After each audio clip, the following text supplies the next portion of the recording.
In this abstract, we attempted to identify real-world barriers to treatment access among T-cell lymphoma patients.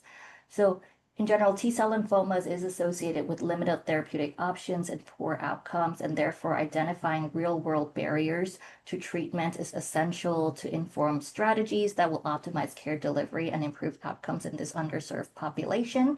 Therefore, we conducted a retrospective study of patients with a primary diagnosis of T-cell lymphoma who were seen at the Fred Hutch Cancer Center and did statistical analysis to observe treatment trends.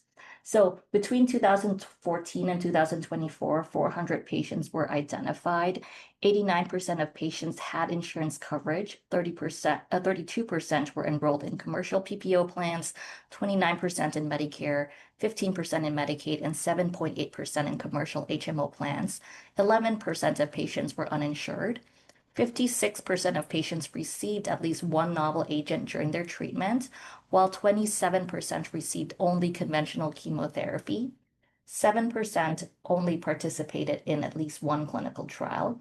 Among patients who had CD30 positive disease, 36% were treated with a Brentuximab containing regimen. Treatment patterns varied significantly by T-cell lymphoma subtypes, with patients with anaplastic large cell lymphoma and nodal T-follicular helper lymphoma who were most likely to receive at least one novel or experimental agent. And in contrast, those with LGL and CTCL more often received therapies outside of conventional chemotherapy or novel agent-based regimens. Among patients who had CD30 positive disease, Brentuximab was significantly associated with insurance status, with only 4.8% of uninsured patients receiving Brentuximab compared to 41% of insured patients. Clinical trial participation also varied significantly by both insurance status and T-cell lymphoma subtype, with 7.8% of insured patients enrolled in at least one clinical trial, whereas no uninsured patients participated in clinical trials.